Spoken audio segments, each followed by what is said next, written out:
Hello मेरे नन्हे मुन्ने बच्चों और हमारे राइजिंग सुपरस्टार्स। अभी आप लोग को पता होगा कि आपका बोर्ड एग्जाम बहुत ही नज़दीक है और इसलिए प्रीमियम मास्टर जी की तरफ से एक शुरुआत जिसमें हम लोग बात करेंगे एमसीक्यू सीरीज जो हमने लॉन्च किया है, विक्ट्री एमसीक्यू सीरीज, जिसमें हम लोग आपको पूरे सोशल साइंस का एक रैपिड रिवीजन कोर्स टाइप का लॉन्च हमने किया है। और इसमें हम आप बात करेंगे, आपके स्क्रीन पर दिख रहा होगा chapter first, the rise of nationalism in Europe. तो हम इसका मोस्ट इंपॉर्टेंट प्रोबेबली जो आपके बोर्ड एग्जाम में पूछा जा सकता है एमसीक्यूज, उसका एक बार रिवीजन करेंगे। तो चलिए हम लोग शुरू करते हैं और आपका बहुत बहुत स्वागत है। पहला क्वेश्चन है वो है आपका, choose the correct nationality of the artist Frederick Sorio, who visualized in his painting a society made up of democratic and social republic. Means that इस क्वेश्चन में बोला जा रहा है कि आपको फेडरिक सोरियो का, आपका जो आर्टिस्ट है फेडरिक सोरियो, वह जो पेंटिंग जो क्रिएट किए थे यूटोपियन विजन, वो कहाँ से बिलोंग करते हैं?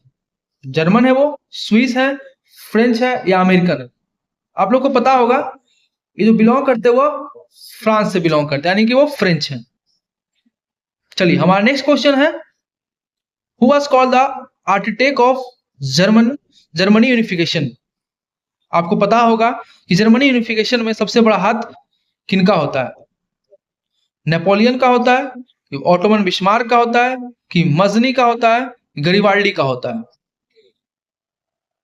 आपको बताना है कि नेपोलियन का होता है, ऑटोमन बिस्मार्क का होता है, मजनी का होता है या गरिबाल्डी का होता है। तो आपको सबको पता होगा कि ऑटोमन बिस्मार्क इनका सबसे बड़ा हाथ होता है, आर्किटेक्ट कहलाते हैं ये जर्मनी यूनिफिकेशन के। आई होप आप लोग सॉल्व करने में आपको मजा आ रहा होगा। हम लोग पढ़ते हैं नेक्स्ट क्वेश्चन की तरफ, जो हमारा तीसरा क्वेश्चन है। Nationalism proud about in Europe the emergence of. Nationalism जो आता है यूरोप में वो क्या लेकर के आता है? द नेशन स्टेट बनता है इससे, नेशनलिज्म के कारण मॉडर्न स्टेट बनता है, मल्टी नेशनल डायनेस्टिक स्टेट होता है, या alliance form among many European state. तो फटाक से सॉल्व करिए इसको। और इसका हम लोग देखते हैं आंसर। इसका जो आंसर है, नेशनलिज्म जो आता, नेशनलिज्म जो यूरोप में लाता है वो क्या लाता है? एक नेशन स्टेट को जन्म देता है। इसका आंसर होगा बी, सॉरी ए। ठीक है, चलिए आगे बढ़ते हैं हम लोग। When was Ireland forcibly incorporated into the United kingdom. कब आयरलैंड को फोर्सिबली यूनाइटेड किंगडम में मिला लिया गया था? ए 1798, बी 1801, सी 1800, डी 1799। ए 1798, बी 1801, सी 1800, डी 1799। और इसका सही आंसर होगा 1801। आशा है कि आप लोग इसको सॉल्व कर रहे होंगे और ये आपका रिवीजन सीरीज जो हमने लॉन्च किया है इसका आप लोग ज्यादा से ज्यादा फायदा उठाएं और हमारे चैनल को लाइक, शेयर एंड सब्सक्राइब करें। चलिए नेक्स्ट क्वेश्चन हम लोग बढ़ते हैं।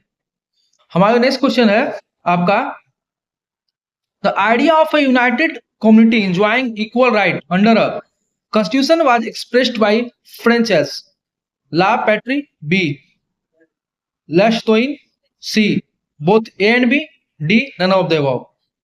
बोला जा रहा है कि जो आइडिया है यूनाइटेड कम्युनिटी, यानी कि जो फ्रेंच रेवोल्यूशन जब होता है तो उसमें लोगों को यूनाइट करने के लिए कुछ वर्ड्स यूज किए जाते हैं।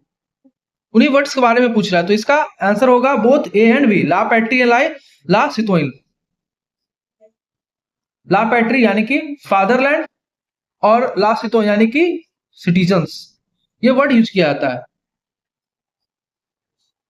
Which area, अब हमारा छठा question, which area was the most serious source of nationalist tension in Europe after 1871। जो most serious source of nationalist tension जो क्रिएट होता है यूरोप में आफ्टर 1871 वो कहाँ होता है?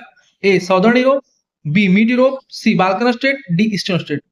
और हमारा जो आंसर होगा इसका सभी को पता होगा, ये है बाल्कन स्टेट्स।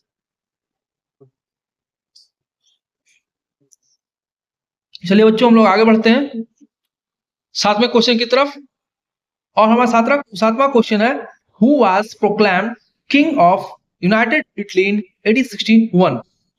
किसको यूनाइटेड इटली का किंग घोषित किया जाता है आफ्टर आपका 1861 में? A Victor Emmanuel second, B Louis Philippe, C Mazzini, D Cavour. सभी को पता होगा, ला इटालिया का कहानी पूरा पता होगा आप लोग को। और इसका जो सही आंसर है Victor Emmanuel second, option number A. Chief minister तो कैबोर होते हैं उस समय, गिस्पे मजनी। यंग इटली और यंग यूरोप आपका जो बेस जो आपका क्रिएट करते हैं, ये गिस्पे मजनी साहब करते हैं बेस क्रिएट यूनाइटेड इटली के लिए। और लेकिन किंग किसको घोषित किया जाता है? Victor Emmanuel second. आगे बढ़ते हैं हम लोग 8वें क्वेश्चन की तरफ। Which of the following country did not attend the Congress of Vienna? कौन सा जो कंट्रीज है वो कांग्रेस ऑफ वियना को अटेंड नहीं करता है? Britain, Russia, Persia, Switzerland. इसका सही आंसर होगा डी स्विट्जरलैंड। क्योंकि आपको पता होगा यहाँ पर जो ये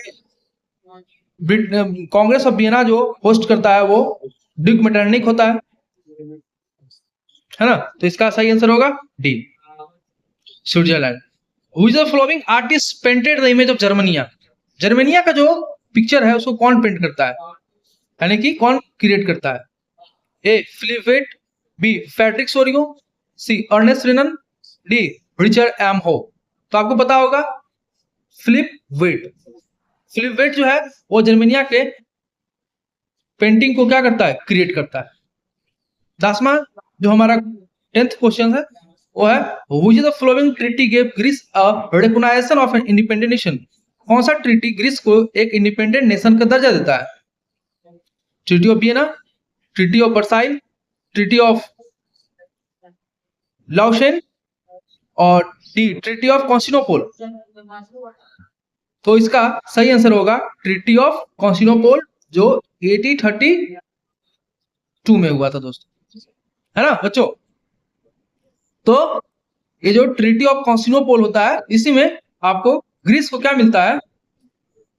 इंडिपेंडेंट नेशन का दर्जा मिलता है। और ग्रीस को क्या बोला जाता है? Cradle of European civilisation. इसको याद रखना है आपको।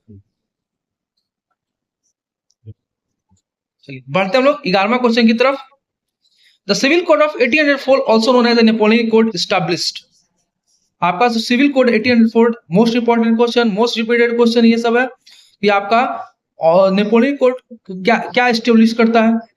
ए equality before the law, B secure the right to property, D did away with all privilege based on birth, या D all of the above. इसका सही आंसर होगा ऑल ऑफ द अबव। क्योंकि equality before law right to property secure करता है और सारे privilege को क्या करता है? बैन करता है, पता होगा। अब हम रोमांटिज्म, नेक्स्ट क्वेश्चन 12 जो है कि romanticism refer to which movement? Political movement, religious movement, cultural movement या लिटरेरी मूवमेंट? सभी को पता होगा ये कल्चरल मूवमेंट था। कैसा मूवमेंट था बाबू? ये कल्चरल मूवमेंट था। तो कल्चर हम लोग अपने नेशनलिज्म को स्प्रेड अप करेंगे थ्रू डांस, पोएट्री। क्या किया जाएगा? नेशनलिज्म को स्प्रेड अप किया जाएगा। बढ़ते 13वां क्वेश्चन की तरफ। Who was Giuseppe Mazzini, what he do? Giuseppe Mazzini कौन थे? अभी हमने बताया गिस्पे मजनी कौन थे, है ना? एस्टैब्लिशमेंट करते हैं आपका सीक्रेट सोसाइटी का, एक बेस तैयार करते हैं इटली के स्थापना का, यूनाइटेड का, आपको यूनिफिकेशन का। तो इटालियन रेवोल्यूशन आपका जो क्वेश्चन ऑप्शंस है ये है फ्रेंच रेवोल्यूशनरी है, ये ब्रिटिश स्टेट्समैन है, ये रशियन पॉलिटिशियन है कि Italian revolutionary founded 2 underground society and secret society. हाँ, young Italy in Marseilles, young Europe in Berne and oppose monarchy. Monarchy को अपोज करते हैं। इसका आंसर होगा डी। यंग यूरोप और यंग इटली की स्थापना करने, ये सीक्रेट सोसाइटी की स्थापना करते हैं। नेक्स्ट क्वेश्चन है कि the Napoleonic code was exported to which of the following region. Napoleonic code को कहां एक्सपैंड किया गया था? इंग्लैंड, स्पेन, या C region under French control, या D Poland.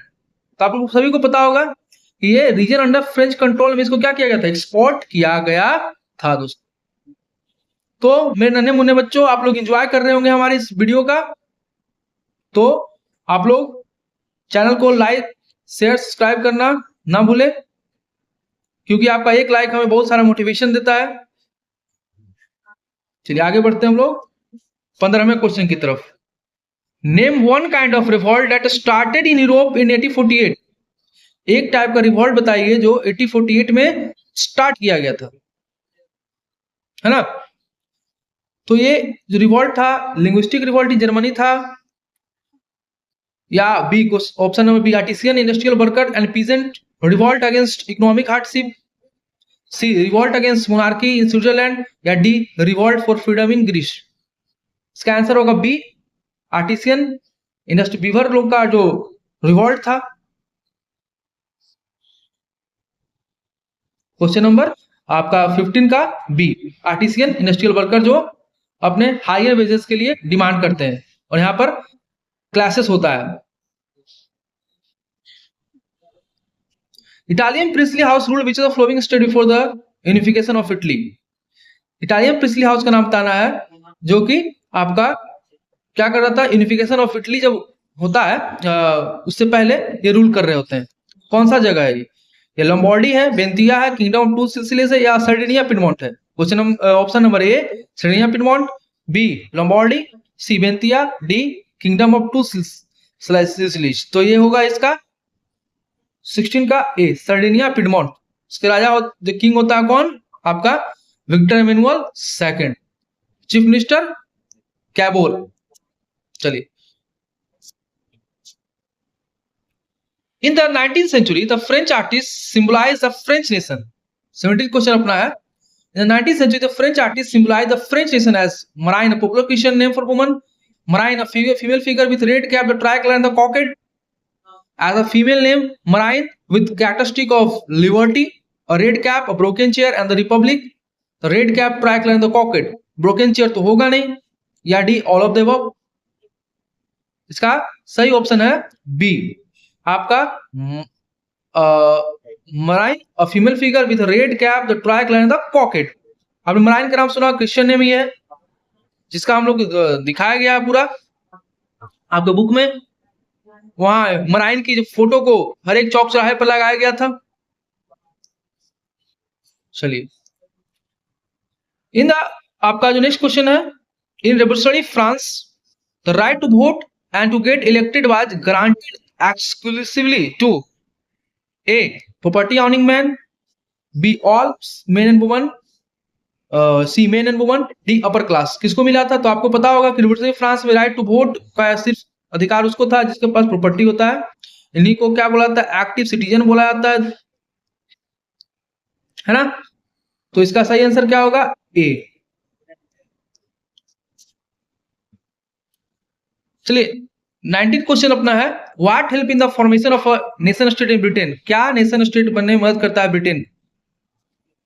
A the formation of nation state in Britain was the result of sudden upheaval in 1688 the monarchy in Britain has seized the power from English parliament, C the parliament through a bloodless revolution seized power from the monarchy which gradually led the emergence of nation state, या D the British nation was form as a result of war with Scotland and Wales.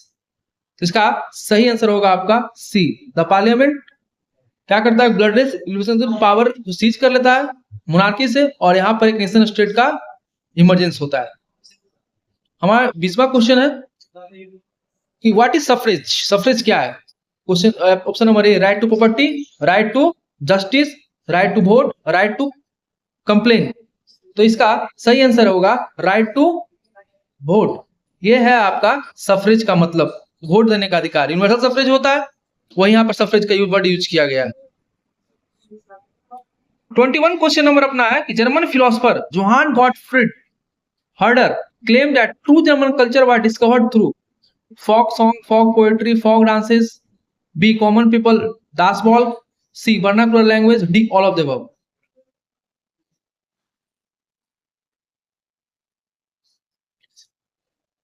German, ध्यान सुनना इसको question को। German philosopher Johan Gottfried जो होते हैं वो क्या क्लेम करते हैं, जर्मन कल्चर को किस तरह से डिस्कवर करते हैं? Folk song, folk poetry, folk dance, common people, दास बॉल, सी वर्नाकुलर लैंग्वेज, या D all of the above. इसका आंसर होगा ऑल ऑफ द अबव। तो फॉक डांस, फॉक पोइट्री, ये लोग क्या करते हैं? जोहान गॉटफ्रीड जर्मन कल्चर को क्या करते हैं? बढ़ावा देते हैं। 22वां क्वेश्चन अपना है कि Cavour contribution to Italian unification was. Cavour में क्या कंट्रीब्यूशन होता है इटालियन यूनिफिकेशन, है ना? सभी को पता होगा। ये जो आपका क्वेश्चन ऑप्शन नंबर ए देख लेते थोड़ा। डिप्लोमेटिक अलायंस क्रिएट करता है Austria with the enemies of Austria, war with Austrian Bourbons, option number B. Option number C है डिप्लोमेटिक अलायंस क्रिएट करता है फ्रांस के साथ 1859 में, अंडरस्टैंडिंग सर्डिनियन पिडमोंट। आपको पता होगा कि जो ना ही ये बहुत बड़ा डिप्लोमेट था, ना ही एक क्या कहते हैं डिप्लोमेटिक व्यक्ति था, लेकिन फिर भी इसको फ्रेंच बहुत बढ़िया आता था। और ये क्या करता है? सर्डिनिया पिडमोंट को हेल्प करता है स्ट्रेंथ करने में फ्रांस के साथ अलायंस करके, दोस्त, है ना बच्चों? मेरे नन्हे मुन्ने बच्चों, आपको बात समझ में आ रही होगी। हम लोग पढ़ते हैं 23वां क्वेश्चन की तरफ। आप लोग, आई होप आप लोग एंजॉय कर रहे होंगे इस सीरीज को। 23वां क्वेश्चन है identify the French artist who prepared a series of 4 print visualising a dream of world in the from the flowing. एक फ्रेंच आर्टिस्ट का नाम बताना है जो सीरीज प्रिपेयर करता है 4 प्रिंट का। एनसीईआरटी का जो जैसे चैप्टर शुरू होता है वहीं पे लिखा हुआ है आपका, इस चैप्टर के शुरुआत में लिखा हुआ है। पहला ए किताबा उतामारो, B Richard M Hoe, C Voltaire, option number D miss कर गया है, इसको हम लोग देख लेंगे। डी, ऑप्शन नंबर डी जो आपका है ये होगा आपका फ्रेडरिक सोरियो। ये फ्रेडरिक सोरियो जो है अपना, ये क्या, ये 4 प्रिंट्स का क्या करते हैं? 4 सीरीज प्रिंट करते हैं, 4 यानी कि 4 पिक्चर्स बनाते हैं। उसी का एक पिक्चर हम लोग को पढ़ने को दिया गया है, तो इसका होगा फ्रेडरिक सोरियो। क्या होगा? Frederic Sorrieu, French artist. तो इसका होगा, चलिए, Frederic Sorrieu. 24 question number, each power Russia, Germany, England, Hungary was keen on counting the hold of the power over the Balkan has become one of the major reason for first world war, second world war, fall of the Ottoman empire, integration of the Balkan state, या Frederic Sorrieu. Russia, Germany, England, Austria Hungary countering करता है Balkan में, तो इससे क्या क्या reason, main reason जो होता है इसका वो होगा आपका फर्स्ट वर्ल्ड वॉर। क्या होगा बाबू? इसका होगा first world war, option number A. आगे बढ़ते हैं हम लोग नेक्स्ट क्वेश्चन की तरफ। In Persia who were refer Junker, Junkers किनको कहा जाता था पर्सिया में? ए मिलिट्री ऑफिशियल को, बी लार्ज लैंड ऑनर्स को, सी फैक्ट्री ऑनर्स को, डी एरिस्टोक्रेटिक नोबल्स को। तो इसका सही ऑप्शन होगा आपका लार्ज लैंड ऑनर्स को बोला जाता था जंकर्स। हम लोग बढ़ते हैं 26वें क्वेश्चन की तरफ कि एक्ट ऑफ यूनियन सदस्य जो 1787 में हुआ था उसमें ये कौन सा स्टेटमेंट फॉल्स है? It was agreement between England and Scotland, option number B it was agreement between England and Ireland, option C it resulted in the formation of the United Kingdom of Great Britain, या D it give England control over Scotland. क्या होता है इसमें, कौन सा false इसमें? ठीक है, फॉल्स कौन सा है इसमें?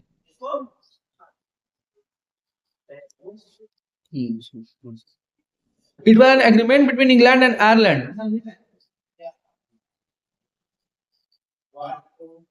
इसका सही आंसर है 26 बी, यानी कि 26 का option number B. Ireland, England and Ireland के बीच जो एग्रीमेंट होता है ये फॉल्स बता रहा है एक्ट ऑफ यूनियन में। Which of the following statement is not true about मजनी? मजनी के विषय में कौन कौन सा बात सही नहीं है? He wanted United Italian Republic, चाहते थे कि यूनाइटेड हो जाए Italian Italy. He founded undergoes, ये भी स्थापना करते हैं यंग इटली का और यंग यूरोप का। He wanted Italy to monarchy, ये नहीं चाहते हैं। और आपका सही आंसर होगा क्या? आपका ऑप्शन नंबर सी आपका क्या होगा? सही होगा, ऑप्शन नंबर सी। ये नहीं चाहते कि इटली मोनार्की बन के रहे, और उनको लिगुरिया में जब ये रिवोल्यूशन करते वहां निकाल दिया था इनको। Zollverein started in 1834 in Persia, refer to a trade union, custom union, labour union या फार्मर यूनियन। तो यहाँ होता है आपका या ऑप्शन बी, यानी कि ज़ल्बराइन 1834 पर्सिया क्या कस्टम यूनियन में उसको रेफर किया जाता है। चलिए बढ़ते हैं नेक्स्ट क्वेश्चन की तरफ, और हमारा ये 29 question number, at which following places was the Frankfurt assembly convented, कब कहां पर ये आयोजित हुआ था फ्रैंकफर्ट असेंबली, है ना? तो at the church of Saint Paul, at the church of Saint Peter's, at the palace of Persia, at the hall of mirror, in the palace of Versailles. कहां हुआ था मेरे नन्हे मुन्ने बच्चों, आपको पता होगा, है ना? ये हुआ था सेंट पॉल चर्च में। ठीक है, हमारा लास्ट क्वेश्चन की तरफ बढ़ते हैं। इस चैप्टर का है जो वेरी इंपॉर्टेंट क्वेश्चन का सीरीज हम जो पढ़ रहे हैं, उसका लास्ट क्वेश्चन आज का इस चैप्टर का है। The main function of the Persian Zollverein was to, main function क्या था? Abolish the tariff barrier, impose a custom duty on imported goods, reduce custom duties, impose new rules for trade। और इसका सही answer आप लोग पर छोड़ देते हैं, आप लोग इसको बताइएगा कि इसका सही आंसर क्या होगा। कमेंट में आप लोग को बताना है कि सही आंसर इसका क्या होगा। ये आपका होमवर्क रहा, आप लोग का ये सही इसका क्या होगा। The main function of Persian Zollverein जो पर्सिया के हेल्प से बनाया गया था, है ना? तो बहुत बहुत आपको धन्यवाद अभी तक हमारे इस वीडियो में जुड़े रहने के लिए। हमारे चैनल को लाइक शेयर सब्सक्राइब करिए ताकि हमें इससे मोटिवेशन मिलता रहे। धन्यवाद, और आपको बहुत बहुत वेल विशेस कि आपका एग्जाम बढ़िया जाए, और आप हमारे इस सीरीज के साथ जुड़े रहने के लिए आपको रोज एक एक वीडियो डाला करेंगे, जिससे आपको इस पहले तो हम लोग हिस्ट्री का कंप्लीट करेंगे, फिर ज्योग्राफी का, फिर सिविक्स का, और लास्ट इकोनॉमिक्स का हम लोग कंप्लीट करेंगे एमसीक्यू सीरीज। तो धन्यवाद, जय हिंद, जय भारत।